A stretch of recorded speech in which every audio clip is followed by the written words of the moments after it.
Hello అండి, అందరూ ఎలా ఉన్నారండి? ఇక్కడ నేనైతే సింపుల్గా మష్రూమ్ కర్రీ అయితే చూపించేస్తున్నానండి. అనడానికి సింపుల్ కానీ టేస్ట్ మాత్రం చాలా బాగుంటుందండి.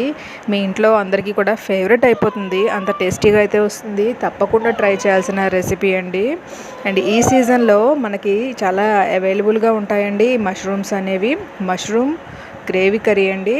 మనము రైస్తో లేదా రోటీతో లేదా పూరీతో లేదా మనం బగారా రైస్తో కూడా తినొచ్చండి. దేంతో తిన్నా కూడా చాలా టేస్టీగా అనిపిస్తుంది. ఈ రెసిపీ అయితే క్లారిటీగా మన ఛానల్లో అయితే నేను అప్లోడ్ చేశానండి.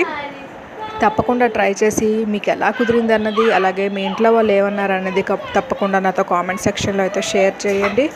అలాగే నా ఛానల్కి సబ్స్క్రైబ్ చేయండి. అలాగే నాకు ఒక లైక్ అయితే ఇవ్వండి. మీరు ఇచ్చే లైక్ నాకు ఎంతో సపోర్టివ్గా ఉంటుందండి. అలాగే మరిన్ని మంచి మంచి వీడియోస్ అయితే అప్లోడ్ చేయాలని ఎంకరేజ్మెంట్ అయితే వస్తుందండి. ఉంటానండి మరి.